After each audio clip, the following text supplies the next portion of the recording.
السلام علیکم، welcome back to my YouTube channel Love Story Novels Hub. اچھا ہوا تم اٹھ گئی، میں تمہیں ہی اٹھانے والا تھا۔ وہ دراصل رات کو پیکنگ کر کے بیگ میں نے الماری میں رکھا تھا، مگر اب وہاں نہیں ہے۔ مجھے لگا شاید تمہیں پتہ ہو۔ وہ سنجیدہ سا چہرہ بنا کر اس کی طرف متوجہ ہوا۔ اس کی بات پر مسفرہ یکدم بکھلائی۔ اسے ڈر تھا کہ کہیں اس کی چوری پکڑی نہ جائے۔ ایسی بچگانہ حرکت آج سے قبل اس نے کب کی تھی؟ یہ چھوٹی چھوٹی شرارتیں، اس کی معصومیت، سب لوگوں کے حقارت بھرے رویوں میں کہیں دب کر رہ گئی تھیں۔ اب اس کا اعتماد آہستہ آہستہ کر کے بحال ہو رہا تھا۔ حارب کا اسے عزت و مان دینا، یہی چیز اسے اس کی طرف مائل کر رہی تھی۔ حارب نے اس کے فیس ایکسپریشن کو انجوائے کیا تھا۔ مجھے کیسے پتا ہوگا؟ میں نے تو نہیں دیکھا۔ یہیں کہیں ہوگا، آپ دھیان سے دیکھیں۔ وہ صاف انکار کرتی اسے مشورے سے بھی نواز گئی۔ وہ اپنے ایکسپریشن پر قابو پاتی بڑی دلیری سے بولی تھی۔ اس نے مسفرہ کی بات سمجھتے اس بات میں سر ہلایا تھا۔ ابھی وہ مزید کچھ کہتا کہ دروازے پر دستک ہوئی۔ حارث نے دروازہ کھولا تو دروازے پر صبورہ تھی۔ وہ اندر آتی ایک بیگ ان کے سامنے کرتی ہوئی بولی، وہ حارث بابا، میں اسٹور میں گئی تھی کچھ چیزیں لینے، یہ بیگ وہیں پڑا تھا۔ اس میں تو آپ کے نئے والے کپڑے تھے، تو مجھے لگا ایک بار آپ سے پوچھ لوں، کہیں آپ کو چاہیے نہ ہو۔ صبورہ کے ہاتھ میں اپنا بیگ دیکھ اسے ہنسی تو بہت آئی، یعنی وہ اس کی معصوم بیوی کی پلاننگ پر پانی پھیر چکی تھی۔ اس نے ترچھی نظروں سے مسفرہ کو دیکھا، جو خون خوار نظروں سے صبورہ کو گھور رہی تھی، جیسے اسے کچا چبا جائے گی۔ ہاں صبورہ، یہ میرا ہی بیگ ہے، یہیں رکھ دو اور تم جاؤ۔ وہ اسے جانے کا اشارہ کرتا ہوا بولا۔ یہ بیگ وہاں کیسے پہنچا؟ وہ ٹھوڑی پر ہاتھ رکھتا پرسوچ انداز میں بولا۔ مجھے کیوں سنا رہے ہیں؟ مجھے کیا پتا کیسے پہنچا وہاں؟ وہ پیر پٹکتی واش روم میں بند ہو گئی۔ اس کے جانے کے بعد حارث کا قہقہ کمرے میں گونجا۔ ماضی: ہادیہ اور مہنور جڑواں بہنیں تھیں۔ ان کے والد مڈل کلاس فیملی سے بلانگ کرتے تھے۔ دونوں نے پڑھائی بھی ایک ساتھ جاری رکھی تھی۔ دونوں بہنوں میں سے ہادیہ خاموش طبع اور سنجیدہ سی تھی۔ اس کے برعکس مہنور لاؤبالی اور شرارتی طبیعت کی مالک تھی۔ جہاں ایک طرف ہادیہ کو پڑھائی کا جنون تھا، وہیں دوسری طرف مہنور کی جان جاتی تھی پڑھنے سے۔ کچھ دنوں پہلے ان دونوں کا سیکنڈ ایئر کا رزلٹ آیا تھا، جس میں ہادیہ تو بہت اچھے نمبروں سے پاس ہوئی تھی، وہیں دوسری طرف مہنور کی سپلی تھی، جس پر اسے اپنے والد سے اچھی خاصی ڈانٹ پڑی تھی۔ ہادیہ اس کی وجہ سے آگے ایڈمیشن نہیں لینا چاہتی تھی۔ بچپن سے ہی دونوں نے ہر کام ایک ساتھ کیا تھا۔ اب وہ اکیلے یونی جانے سے گھبرا رہی تھی۔ سب اس کو سمجھا سمجھا کر تھک چکے تھے، مگر مجال تھی جو وہ مہنور کے بنا کوئی کام کرتی۔ مہنور ایک دفعہ پھر اسے سمجھانے کی خاطر اس کے سامنے تھی۔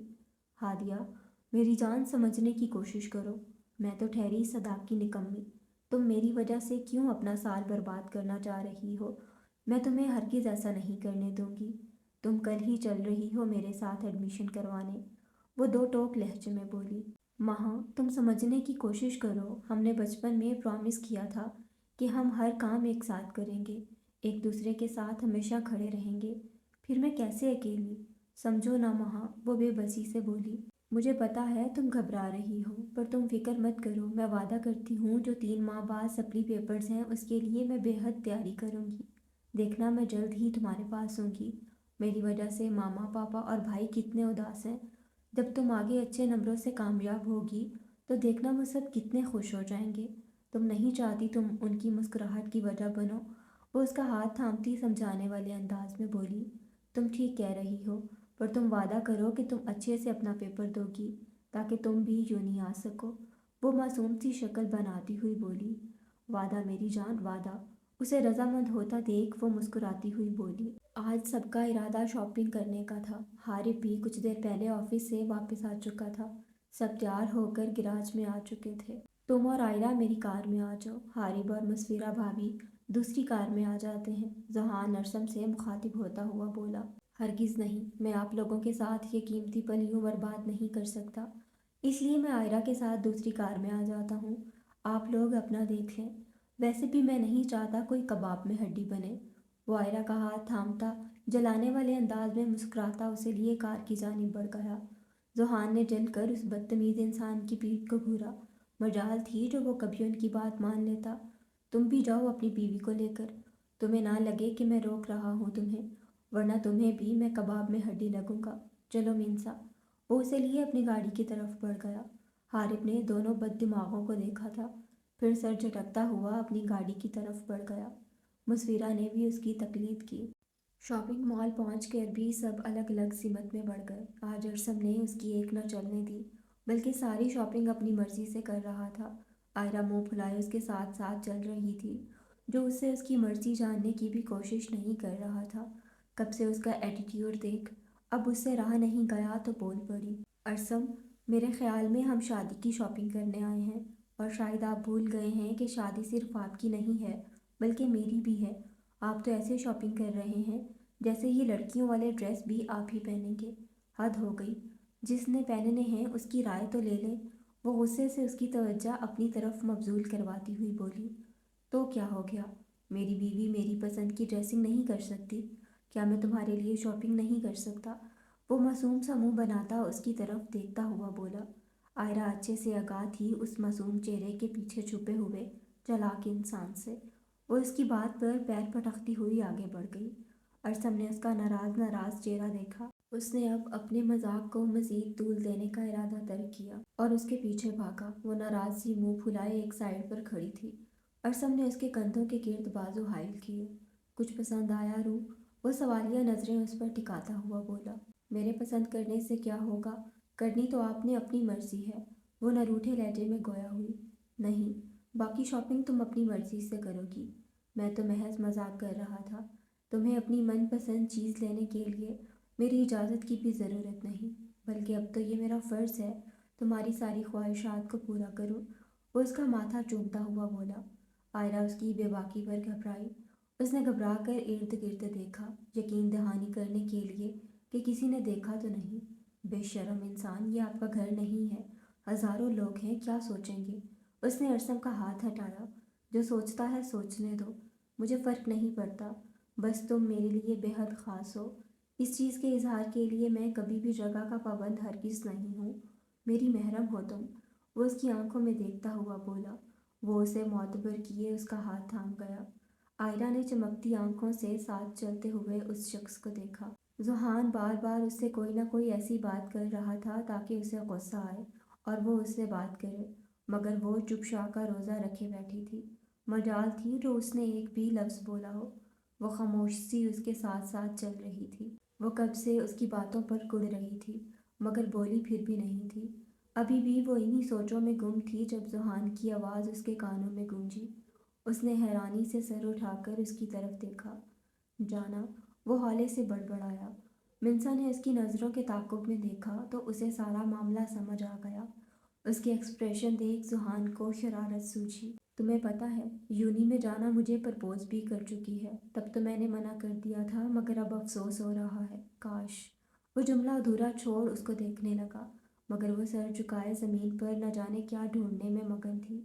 ابھی وہ مزید کچھ کہتا کہ جانا ان کی طرف متوجہ ہوتی، اس طرف ہی آ رہی تھی۔ ہائے ذوحان، کیسے ہو؟ واٹ اے سرپرائز، تم یہاں کیسے؟ وہ منسا کو اگنور کرتی اس کو دیکھتی خوش دلی سے بولی، کچھ نہیں، شاپنگ کرنے آیا تھا، تمہیں یہاں دیکھ کر اچھا لگا۔ وہ دانتوں کی نمائش کرتا ہوا بولا۔ مقصد منسا کو تنگ کرنا تھا۔ یہ کون ہے؟ جانا کو اس کا خیال آ ہی گیا تھا۔ وہ اس کی طرف اشارہ کرتی ہوئی بولی، یہ کزن ہے میری، میرے چاچو کی بیٹی منسا، اس سے ملو، یہ میری یونی فرینڈ ہے جانا۔ اسے بھی شاپنگ کرنی تھی تو یہ بھی میرے ساتھ آ گئی۔ وہ جانا کی طرف دیکھتا ہوا بولا، ایک ترچھی نگاہ اس پر بھی ڈالی جو ان دونوں سے بے خبر باہر شیشے سے پار دیکھنے میں مگن تھی۔ اوکے ذوحان، اب میں چلتی ہوں، ابھی کچھ دن ادھر ہی ہوں، جلد ہی لنچ ساتھ کریں گے۔ وہ اس کے دوستانہ رویے پر پھیلتی ہوئی بولی۔ منسا، ذرا دیکھو تو صحیح، مجھے لگتا ہے وہ تم سے زیادہ خوبصورت ہے، افسوس کرنا تو بنتا ہے۔ اس نے پھر جاتی ہوئی جانا کی پیٹھ کو دیکھ شوشہ چھوڑا تھا۔ اب کی بار منسا کی بس ہوئی تھی۔ یہ کوئی نئی بات نہیں ہے، آپ کو دنیا کی ہر لڑکی مجھ سے بہتر ہی لگتی ہے، میں بے شک سونے کی بھی بن جاؤں گی، آپ کو تب بھی مجھ میں خامیاں ہی نظر آئیں گی۔ وہ اپنی بات کہہ کر رخ موڑ چکی تھی۔ ذوحان کو جانے کیوں اب اپنا مذاق کرنا بھی برا لگنے لگا تھا۔ وہ تو بس اس کا شیرنی والا روپ دیکھنا چاہتا تھا، مگر جیسے اس نے قسم کھائی تھی کہ وہ اس کی بات پر کچھ رسپانس شو ہی نہیں کرے گی، اب بھی وہ اپنی بات تحمل سے کہتی ایک طرف ہو گئی۔ ذوحان کو اب خود پر غصہ آیا تھا جو بات کو مزید بگاڑ چکا تھا۔ ان سب میں سے اگر کوئی نارمل کپل کی طرح شاپنگ کر رہا تھا تو وہ ان کا ہی کپل تھا، جو ایک دوسرے کے مشورے سے تقریباً آدھی سے زیادہ شاپنگ کر چکے تھے۔ وہ دونوں ایک ساتھ کھڑے مکمل لگ رہے تھے۔ دور کھڑے شخص نے حسرت سے یہ منظر دیکھا تھا۔ حارث فون پر آتی کال سننے دوسری طرف جا چکا تھا۔ مسفرہ ہینگرز کو الٹ پلٹ کر کے دیکھ رہی تھی جب اس کے کانوں میں وہی آواز گونجی جو وہ کبھی نہیں سننا چاہتی تھی۔ مسفرہ! وہ حارث کو دوسری طرف جاتا دیکھ اس کے نزدیک آ کر اس کا نام پکار چکا تھا۔ مسفرہ نے گھبرا کر اس کی طرف دیکھا۔ مسفرہ! مجھے معاف کر دو، میں جانتا ہوں میں غلط تھا، مجھے پتہ ہے تم اب بھی مجھ سے محبت کرتی ہو، تم اپنے اس سو کولڈ شوہر کے ساتھ خوش نہیں ہو، تم مجھے ایک موقع دو، دیکھنا ہم ایک ساتھ بے حد خوش رہیں گے۔ وہ زبردستی اس کا ہاتھ تھامتا جنونی انداز میں بولا۔ مسفرہ نے روتے ہوئے اس کے ہاتھ سے اپنا ہاتھ چھڑوانا چاہا جو مضبوط گرفت میں قید تھا۔ وہ اس کے یوں اچانک سامنے آنے سے بری طرح گھبرا چکی تھی۔ وہ مسلسل مزاحمت کرتی اپنا ہاتھ کھینچ رہی تھی۔ تم صرف میری ہو، سمجھ آئی؟ وہ اس کے آنسو دیکھ اس کے چہرے کی طرف ہاتھ بڑھا چکا تھا، لیکن اس کا ہاتھ راستے میں ہی روکا جا چکا تھا۔ حارث فون سن کر پلٹا جب مسفرہ کے نزدیک اس ذلیل شخص کو کھڑا پایا۔ وہ تیر کی تیزی سے ان کے نزدیک پہنچا۔ مسفرہ کے چہرے کی طرف جاتا اس کا ہاتھ بری طرح جھٹک چکا تھا، بلکہ دوسرا ہاتھ بھی آزاد کرواتے وہ اسے اپنے پیچھے کر چکا تھا۔ You bastard! تمہاری ہمت کیسے ہوئی میری بیوی کو ہاتھ لگانے کی؟ تو نے اسے چھونے کا سوچا بھی کیسے؟ وہ بری طرح اس پر جھپٹ چکا تھا۔ لوگ ان کے ارد گرد جمع ہونے لگے تھے۔ زحان اور ارسم بھی اس طرف آ چکے تھے۔ انہوں نے زبردستی اسے علیحدہ کیا تھا۔ اسے اتنے غصے میں وہ دونوں پہلی دفعہ ہی دیکھ رہے تھے۔ کیا کر رہا ہے؟ ہوا کیا ہے؟ اپنے آپ پر قابو رکھ، وہ مر جائے گا۔ ارسم اسے اپنی طرف متوجہ کرتا ہوا بولا۔ حارث نے ایک نظر نیچے گرے کبیر کی طرف دیکھا، پھر نظریں پٹکتی ہوئی مسفرہ کی طرف اٹھی جو مینسا اور آئرہ کے ساتھ کھڑی بری طرح رو رہی تھی۔ وہ ارسم کے ہاتھ سے اپنا ہاتھ جھٹکتا مسفرہ کا ہاتھ تھامتا شاپنگ مال سے باہر نکلتا چلا گیا۔ مسفرہ اسے اتنے غصے میں دیکھ کر گھبرا رہی تھی۔ اسے سوچ سوچ کر ڈر لگ رہا تھا کہ کہیں وہ اسے غلط ہی نہ سمجھ لے۔ مسفرہ نے غور سے اسے دیکھا جس کے چہرے پر چٹانوں سی سختی تھی۔ کبھی ناراض مت ہونا، گلے چاہے بہت کرنا، رلانا اور بہت لڑنا، سنو ناراض مت ہونا۔ کبھی ایسا جو ہو جائے کہ تیری یاد سے غافل کسی لمحے جو ہو جاؤں، بنا دیکھے جو صورت تیری کسی شب میں جو سو جاؤں، تو سپنوں میں چلے آنا، مجھے احساس دلا جانا، سنو ناراض مت ہونا۔